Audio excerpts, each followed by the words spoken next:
Hello students, ई ज्ञान Neeraj YouTube channel पर आपका स्वागत है। चलिए आज हम लोग दक्षिण भारत के एक महत्वपूर्ण शहर के बारे में समझने का प्रयास करते हैं। और बड़ा ही सुंदर शहर इतिहास के पन्नों पर दर्ज है। और ये शहर का नाम है हम्पी, जिसको विजयनगर के नाम से भी जाना जाता है। और विजयनगर साम्राज्य के बारे में ही हम लोग आज समझने का प्रयास करते हैं। तो हमारा जो क्लास है 12th क्लास का 7वां चैप्टर विजयनगर साम्राज्य यानी कि हम्पी के स्थापना के बारे में समझने का प्रयास करते हैं। ये दक्षिण भारत का महत्वपूर्ण ऐतिहासिक दृष्टिकोण से बहुत ही महत्वपूर्ण शहर भी है। और विदेश से आए हुए उस समय के जो भी तत्कालीन यात्री थे, इतिहासकार थे, विजयनगर साम्राज्य को रोम के साम्राज्य से भी तुलना करते हैं। तो निश्चित रूप से उसका स्थापत्य कला, उसके साम्राज्य का विस्तार, या फिर कह सकते हैं कि वहाँ पे जो भी कार्य हुए वो उत्कृष्ट रहा होगा, तभी साम्राज्य को विदेशों में भी एक महत्वपूर्ण स्थान दिया गया। तो हम लोग बात करते हैं विजयनगर साम्राज्य की स्थापना। ये हमारा इतिहास का क्लास 12 7वां पार्ट का ये पहला वीडियो है।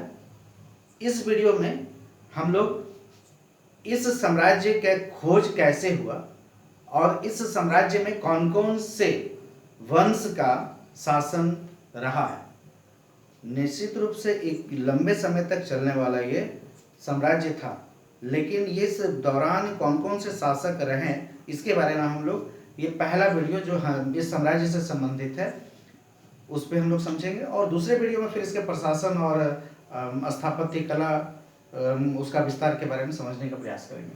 तो सबसे पहले हम लोग इस हम्पी, जो कि एक महत्वपूर्ण दक्षिण भारत का राज्य, और ये अंग्रेजों के शासनकाल के समय पूरी दुनिया के प्रकाश में आया। और अंग्रेज जब दक्षिण भारत के मद्रास प्रेसिडेंसी, वो सब पूरे भारत में धीरे धीरे कब्जा करते जा रहे थे, और मद्रास प्रेसिडेंसी जो स्थापना किया अंग्रेज, उसके अंतर्गत इन क्षेत्रों को, जो कि ये हम्पी यानी कि विजयनगर जो क्षेत्र है, इसको मद्रास प्रेसिडेंसी में शामिल कर लिया गया। उसके बाद उस समय के कुछ तत्कालीन रिसर्चर्स, वैज्ञानिक जो खोज कर रहे थे, वो उनमें लगभग 18वीं शताब्दी के आसपास में लोग वहाँ पे अलग अलग विद्वान उस क्षेत्रों में जा करके वहाँ के बने हुए अच्छे अच्छे स्थापत्य कला, मूर्ति, इन सब को देखकर आश्चर्यचकित हो रहे थे। तो हम इस आश्चर्यचकित होने वाले उस स्थान, उस मूर्ति कला, मंदिर कला के बारे में समझने का प्रयास करते हैं। कि सबसे पहले कर्नल कॉलिन मैकेंजी वहाँ पे गए थे और उस क्षेत्र का मानचित्र बनाए थे। मानचित्र हालांकि प्रकाशित नहीं हुआ, लेकिन ये मानचित्र जो है तत्कालीन वहाँ जो रिसर्च करने वाले अंग्रेज के जो अधिकारी, उनके लिए एक मार्गदर्शन का काम किया। उसके बाद अलेक्जेंडर ग्रीनलॉ, ये वहाँ के कुछ मंदिर, महल या स्थापत्य कला के जो भी चीज़ें थी, वहाँ के जो नगर का बनावट था, उसका कुछ फोटोग्राफ्स, वो फोटो वगैरह खींचा गया, जो खींचे लगभग 1856 के आसपास में ये फोटोग्राफ्स वगैरह प्रकाशित हुआ था। उसके बाद इस के बारे में सिबेल, जो उनके एक लेखक हैं, उनका एक किताब था ए फॉरगेटन एम्पायर, एक ऐसा एम्पायर जो भुला दिया गया या गुम हो गया, ऐसे एम्पायर के बारे में इनकी पुस्तक लिखी गई। और ये पुस्तक के बाद लोगों के ध्यान में आया, और अंग्रेज अधिकारी, जो पुरातत्व विभाग उस समय स्थापित हो चुका था, वो पुरातत्व विभाग इन क्षेत्रों का उत्खनन करवाना और इसकी जानकारी इकट्ठा करना, अनुसंधान करना, इन सभी का कार्य शुरू हुआ। और 1925 से A.H. लाहर्स्ट इनके द्वारा लगातार अन्वेषण किया जाने लगा। तो इस प्रकार ये धीरे धीरे ये साम्राज्य लोगों के ज्ञान में आया, अस्तित्व में आया। तो ये प्राचीन इस साम्राज्य के बारे में हमको थोड़ा सा समझना होगा। तो ये विजयनगर साम्राज्य जिसकी स्थापना 1336 ईस्वी में। तो थोड़ा सा हम फिर एक बार बात करें कि 1336 ईस्वी में यहाँ पे जो साम्राज्य की स्थापना हुई, क्या उससे पूर्व कुछ और राजा या साम्राज्य थे? तो हाँ, सल्तनत काल में जब तुगलक वंश का शासन था, तो तुगलक वंश के शासन का जो पकड़ ढीला हुआ दक्षिण भारत की तरफ, यानी कि दक्षिण भारत पर उनका नियंत्रण जब कमजोर होने लगा, तो रायचूर द्वाब जो क्षेत्र है, वो द्वाब के उत्तर के भाग और दक्षिण के भाग, यानी कि उत्तर के जो भाग थे वहां पे बहमनी साम्राज्य की स्थापना हुआ, यानी कि मुस्लिम साम्राज्य, और दक्षिण का जो भाग था वहां पे हिंदू साम्राज्य का स्थापना हुआ। और इस साम्राज्य की स्थापना करने वाले दो भाई थे जिनका नाम था हरिहर और बुक्का। तो ये दोनों भाई के द्वारा 1336 ईस्वी में विजयनगर साम्राज्य का स्थापना किया गया।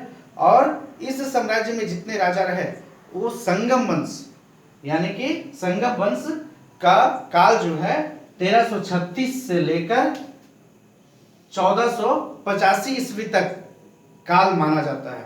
हरिहर बुक्का के बाद देवराय प्रथम, और उन्हीं के समय में इटली के यात्री निकोलो कॉन्टी आए थे। फिर अब्दुल रज्जाक आए उसके बाद राजा के शासनकाल में। और इन सब के द्वारा जो पुस्तक लिखा गया, जो वर्णन किया गया, वो वर्णन बताता है कि साम्राज्य बहुत ही वैभवशाली था। उसके बाद 1486 ईस्वी में सालुक वंश का स्थापना हुआ, 1486, और ये वंश 1505 तक चला। बहुत लंबा शासन इस वंश का नहीं था। और इस वंश के संस्थापक थे नरसिंह सालुक। उसके बाद तुलुक वंश, ये 1505 से 1570, ये 1570 लगभग शासन चला। और ये बहुत ही महत्वपूर्ण शासन काल था विजयनगर साम्राज्य का। इसके संस्थापक थे वीर नरसिंह। वीर नरसिंह इस वंश के स्थापना करने वाले थे, लेकिन वास्तविक संस्थापक इस वंश के कृष्णदेव राय को माना जाता है। कृष्णदेव राय दक्षिण भारत में महत्वपूर्ण शासक थे और इनके समय स्थापत्य कला का बहुत अधिक विकास भी हुआ। इनके द्वारा एक पुस्तक अमुक्त माल्या पुस्तक लिखा गया था। और साथ ही साथ ये अपने आप को आंध्र भोज भी कहते थे। भोज जो कि मध्य प्रदेश में उस समय एक शासक हुआ करते थे प्राचीन काल में, जिनको राजा भोज माना जाता था। और बहुत से कहानियां भी राजा भोज के बारे में अलग अलग पुस्तकों के माध्यम से हमेशा सुनने को मिला। तो ये अपने आप को आंध्र भोज, यानी कि आंध्र प्रदेश और उसके आसपास के जो क्षेत्र है, दक्षिण भारत का जो क्षेत्र है, जहाँ तक कि विजयनगर साम्राज्य का विस्तार था, वहाँ सभी क्षेत्रों में ये अपने आप को आंध्र भोज कहते थे। इनके शासनकाल में एक और कहानी है जो प्रचलित है, तेनाली रामा।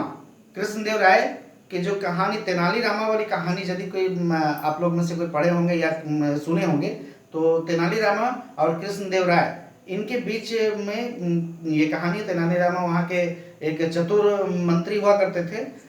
इनके समय हालांकि इतिहास के पुस्तकों के बजाय ये कहानियों में ज़्यादा सुनने को मिलता है तेनाली रामा। लेकिन महत्वपूर्ण था इनके शासन का जो व्यवस्था जो था, बहुत ही महत्वपूर्ण माना जाता है। और इनके 8 मंत्री हुआ करते थे जिसको अष्टप्रधान भी कहा जाता था। उसके बाद अंतिम शासन जो था वो आरविडु वंश। आरविडु वंश 1570 से 1615 तक चला। आरविडु वंश के जो संस्थापक, यानी कि इस वंश के स्थापना करने वाले थे तिरुमाल। और अंतिम शासक जो थे वो रंग तृतीय। अंतिम शासक थे रंग तृतीय। रंग तृतीय के बाद ये शासन समाप्त हो गया, यानी कि विजयनगर साम्राज्य समाप्त हो गया। लेकिन ये विजयनगर साम्राज्य समाप्त हुआ कैसे? विजयनगर साम्राज्य के जो उत्तर भाग, जो हम बात कर रहे थे अभी, रायचूर दोआब का दक्षिण भाग में ये साम्राज्य विजयनगर साम्राज्य था। तो उत्तर भाग में बहमनी साम्राज्य था और उसी के नज़दीक गोलकुंडा और अहमदनगर था। तो बहमनी, गोलकोंडा, अहमदनगर, इन सबका नजर विजयनगर साम्राज्य पे था। ये कई बार प्रयास किए बहमनी साम्राज्य और मुस्लिम जो शासक उस समय वहाँ पे आसपास में थे, उनके द्वारा इन पर जीतने का युद्ध में, लेकिन ये जीत नहीं पाए थे। अंत में ये तीनों मिलकर अहमदनगर, विजयनगर, बहमनी साम्राज्य और गोलकोंडा मिल करके इन पर आक्रमण कर दिए 23 जनवरी 1565। 23 जनवरी 1565। और ये लगभग बहुत बड़े क्षेत्रों को जीत लिए। यानी कि आर्वेडु वंश की जो हम बात कर रहे हैं, ये विजयनगर साम्राज्य का सबसे छोटा क्षेत्र पे इनका ही अधिकार रह पाया, और जो भी बाद में समाप्त हो गया। ये जिस इस युद्ध को राक्षस तंगड़ी, तालीकोटा या बनहट्टी वो युद्ध के नाम से जाना जाता है।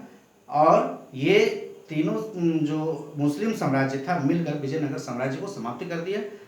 और हालांकि उसके बाद आर्वेडु वंश कुछ दिनों तक चला, लेकिन वो बहुत छोटे से क्षेत्र में, ज़्यादातर जो क्षेत्र था वो इन मुस्लिम साम्राज्य के द्वारा जीत लिया गया।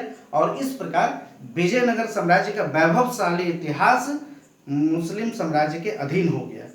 जो उस समय तक हिंदू शासन चल रहा था वो समाप्त हो गया। तो हम कह सकते हैं कि एक वैभवशाली साम्राज्य जो कि हरिहर बुक्का के द्वारा स्थापित किया गया था, और कृष्णदेव राय के समय आते आते ये साम्राज्य का विस्तार के साथ साथ स्थापत्य कला में बहुत अच्छा प्रगति किया। और इसको रोम के साथ तुलना किया गया था विभिन्न विदेशी यात्रियों और इतिहासकारों के द्वारा। वो साम्राज्य मुस्लिम आक्रमण के बाद समाप्त हो गया। और उसके बाद दक्षिण भारत के जो प्रमुख हिंदू शासन राज्य था उन सभी क्षेत्रों में और दक्षिण के सुदूर क्षेत्रों तक मुस्लिम शासन स्थापित हो गया। तो हमारा ये वीडियो आपको कैसा लगा, इसको आप लोग जरूर कमेंट करेंगे। हम अगले वीडियो में इसका प्रशासन, स्थापत्य कला, मूर्ति और मंदिरों के बारे में, हम इसके विस्तार के बारे में जानकारी देंगे। तो आप लोग इस वीडियो को देखें, लाइक करें, शेयर करें और सब्सक्राइब करें, और कमेंट में ज़रूर बताएं कैसा लगा। धन्यवाद।